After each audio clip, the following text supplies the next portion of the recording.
Hi hello friends, welcome back to Media Talks. நான் உங்கள் Mounika. So இன்றைக்கி வெண்ணிலா மாமா போட்டார் இல்லையா வீடியோ, அதாவது யூடியூப் சேனலில் வந்து அவங்க வீடியோ ஒன்று ஷேர் பண்ணியிருந்தாங்க. அதில் ஒரு ஹிண்ட் கொடுத்துருந்தாங்க. ஸோ வந்து குமரன் என்னை கண்டுபிடிச்சிட்டாப்புல. ஸோ கண்டுபிடிச்சா அகைன் மிஸ் ஆகி துரத்தி அப்படிங்கிற மாதிரிலாம் வந்து ஒரு ஹிண்ட்டை கொடுத்துருப்பாங்க.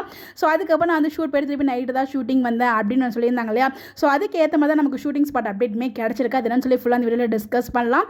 குமாரன் வந்து மாமாவை தேடி திண்டுக்கல் போகிறாங்க. ஸோ அங்கே போயிட்டு எதாவது அங்கே ஃபைண்ட் அவுட் பண்ணிடுறாங்க. திண்டுக்கல்ல தான் வந்து வெண்ணிலாவோட மாமாவுமே இருக்காங்க. ஸோ அந்த ஒரு fight sequence upcoming shooting spot அப்படி நம்ம ஷேர் பண்ணியிருந்தோம் இல்லையா. துரத்திட்டு ஓடுற மாதிரி ஒரு சீனு, தெர்மக்கால்லாம் பிடிச்சிட்டு வந்து மலையில் வந்து நின்றுட்டு இருப்பாங்க. ஒரு அப்கமிங் அந்த ஃபைட்டிங் சீன்ஸ் இருக்க போகுது. அது யாருக்கு அந்த ஃபைட்டிங் சீக்வன்ஸ் யாரை துரத்திட்டு ஓடுறாங்கன்னு தெரியலன்னு சொல்லி நான் சொல்லியிருந்தேன். இது என்னோட ப்ரிடிக்ஷன் தான், எந்த அப்டேட்டுமே கிடைக்கல. ஸோ அவங்க சொன்னதையும் இதையும் நம்ம கிடைச்ச ஷூட்டிங் ஸ்பாட் அப்டேட்டையும் வச்சு மிங்கிள் பண்ணி அதாவது செக் பண்ணி பார்க்கும்போது எனக்கு இப்படி தான் தோணுச்சு. ஸோ அந்த துரத்திட்டு ஓடுறது வேறு யாரையும் கிடையாது, வெண்ணிலா மாமாவை தான் குமரன் துரத்திட்டு போவார்னு நினைக்கிறேன். ஸோ அவர் சொல்வார் இல்லையா, வந்து கண்டுபிடிச்சிடுவார், திருப்பி வந்து மிஸ் அதாவது விட்டுடுவார், ஓடுற மாதிரி ஒரு சீக்வன்ஸ் இருக்குது அப்படிங்கிற மாதிரி தான் அவர் பேசும்போது எனக்கு புரிஞ்சிச்சு. ஸோ ஷூட்டிங் ஸ்பாட்டில் நமக்கு இந்த அப்டேட் கிடச்சிச்சு. மழை பெய்யும் போது துரத்திட்டு போகிற மாதிரி யாரையோ ஒருத்தவங்க இருக்குது.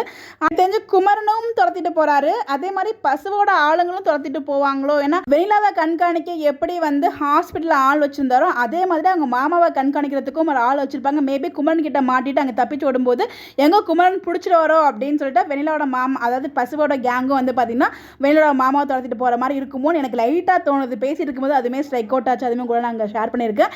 ஏன்னா அவர் சிக்கிட்டாருன்னா பசுபதி வந்து பார்த்திங்கன்னா மொத்தமாக க்ளோஸ் தான், கண்டிப்பாக வந்து அவர் சிக்கிடுவார். ஸோ அங்கே வெளியில் ரெக்கவர் ஆகிட்டார் அப்படிங்கிற விஷயம் வந்து நம்ம பசுபதிக்கு தெரியல.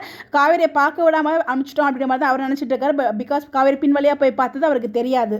ஏதாச்சும் வெண்ணிலா மாமா தான் தப்பிச்சு ஓடுவாரோ அப்படிங்கிற மாதிரி எனக்கு தோணுது. பட் இருந்தாலும் அவர் இந்த அளவுக்கு வேகமாக ஓடுவாரா அப்படின்னு தான் எனக்கு அது கேள்விக்குறியாக இருக்குது. அது எபிசோட் பார்க்கும்போது தெரிஞ்சிடும். இது எல்லாமே நம்மளோட ப்ரிடிக்ஷன்னாலே இப்படி தான் நடக்கும், நம்ம சொல்ல முடியாது. ஒரு ஷூட்டை முடிச்சுட்டு ஒரு ஜீ தமிழ் அந்த சீரியல் ஷூட்டுக்கு வந்து போயிட்டாரு. அதுக்கப்புறம் திருப்பி நைட்டு தான் வந்து ஷூட் பண்ண அப்படிங்கிற மாதிரி சொல்லியிருப்பாங்க.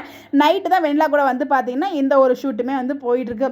ஸோ அதே நாள் தான் இந்த நமக்கு அந்த அப்டேட்ஸ் கிடச்சிட்டு அதுக்கு நைட்டு வந்து நமக்கு இந்த அப்டேட்டுமே கிடச்சிது. ஸோ ரெண்டுமே சீக்வன்ஸ் எல்லாமே கரெக்டாக இருந்ததால் மேபி இதுவாக இருக்குமோ அப்படின்னு சொல்லி நான் கெஸ் பண்ணதை கூட அங்கே நான் ஷேர் பண்ணியிருக்கேன். ஸோ உங்களுக்கு எதுவும் ஐடியா இருந்தால் அதை மறக்காமல் கமெண்ட்டில் ஷேர் பண்ணுங்கள். மேபி அந்த துரத்திட்டு போனது வெண்ணிலா மாமா, ஆனால் வந்து பசுபதி கிட்ட சிக்காமல் குமரன் கிட்ட சிக்கிட்டாரோ அப்படிங்கிற மாதிரி தான் எனக்கு தோணுது. அதை வெயிட் பண்ணி தான் பார்க்கணும். உங்களுடைய கருத்துக்கள் கமெண்ட்டில் ஷேர் பண்ணுங்கள். Bye bye.